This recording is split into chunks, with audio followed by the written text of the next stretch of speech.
हाल ही में आरबीआई के केंद्रीय बोर्ड के निदेशक के रूप में किसे नामित किया गया है? संजय मल्होत्रा को।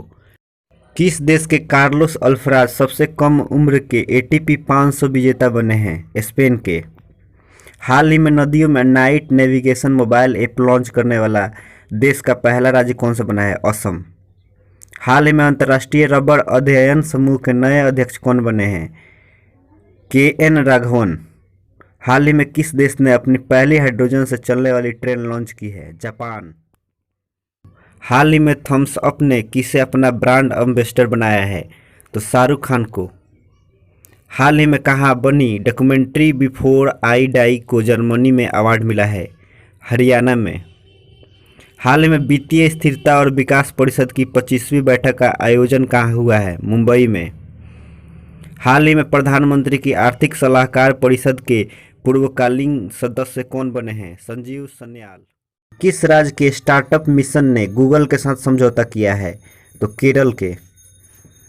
हाल ही में भारत और किस देश ने नीली अर्थव्यवस्था के रोड मैप पर हस्ताक्षर किए हैं? तो भारत और फ्रांस ने। हाल ही में के.पी.ए.सी. ललिता का निधन हुआ है, वे कौन थी? तो वे एक अभिनेत्री थी। हाल ही में आई.डी.बी.आई. बैंक के एमडी एंड सीईओ कौन बने हैं? राकेश शर्मा। भारत सरकार ने कहा जन भागीदारी अधिकारिता पोर्टल लॉन्च किया है? जम्मू कश्मीर में।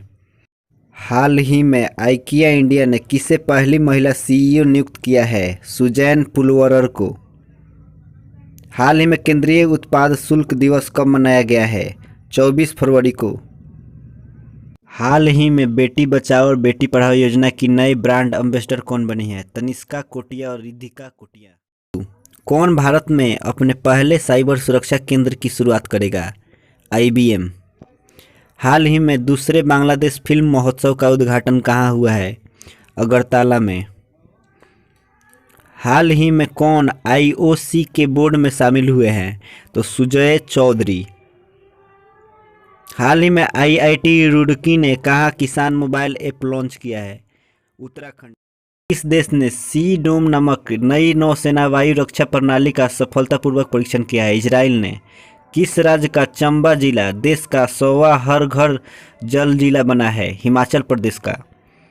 जेट एयरवेज ने किस देश की एयरलाइंस के पूर्व सीईओ विपुला गुणतिलका को सीएफओ नियुक्त किया? किस देश के राष्ट्रपति गितानस नौसेदा ने देश में आपातकालीन की घोषणा की है?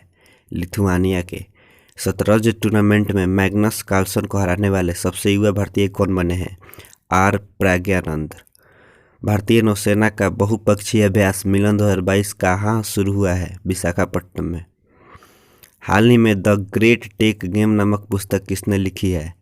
अनिरुद्ध सूरी ने। हाल ही में कर्मचारी राज्य बीमा निगम का स्थापना दिवस कब मनाया गया है? 25 फरवरी को।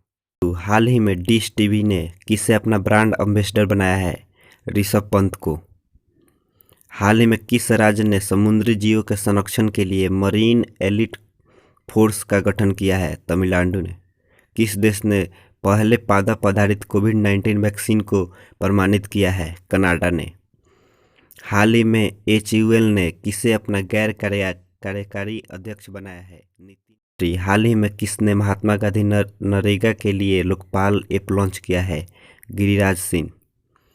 किस राज्य की कैबिनेट ने ई कचरे से निपटने के लिए देश के पहले ई वेस्ट इको पार्क की मंजूरी दी है? दिल्ली में। हाल ही में रामानुजन पुरस्कार किसे प्रदान किया गया है? नीना गुप्ता को। किस देश के एक्स कोबरा वॉरियर 22 अभ्यास में भारतीय वायुसेना भाग लेगी? यूके के। हाल ही में भारतीय औद्योगिक विकास बैंक के सीईओ कौन बने हैं? राकेश शर्मा। हाल ही में वंदे मातरम के लिए एक सिग्नेचर ट्यून जारी की है? किसने? मीनाक्षी लेखी ने। केंद्र सरकार ने किसे नए राष्ट्रीय ई गवर्नेंस डिवीजन के सीईओ के रूप में नियुक्त किया है? अभिषेक सिंह को। किस आईआईटी ने फसलों की सुरक्षा के लिए बायोडिग्रेडेबल नैनो पार्टिकल विकसित किया है? आईआईटी कानपुर ने। उर्दू भाषा के लिए साहित्य अकादमी पुरस्कार 2021 से किसे मिला है? चंद्रभान ख्याल को। हाल ही में मीराबाई चानू ने सिंगापुर वेट लिफ्टिंग इंटरनेशनल में कौन सा पदक जीता है? स्वर्ण पदक। तीसरा भारत जापान संयुक्त अभ्यास पूर्ण धर्म गार्जियन 2022 कहाँ आयोजित किया जाएगा? बेलगाम में। हाल ही में उड़ान एक मजदूर बच्चे की नामक पुस्तक किसने लिखी है? मिथिलेश तिवारी ने। हाल ही में किस राज्य सरकार ने नई कृषि निर्यात नीति शुरू की है? महाराष्ट्र ने। हाल ही में म्यूजियम ऑफ द फ्यूचर कहाँ खोला जाएगा? दुबई में। हाल ही में अंतर्राष्ट्रीय आईपी सूचकांक 2022 में शीर्ष पर रहा है।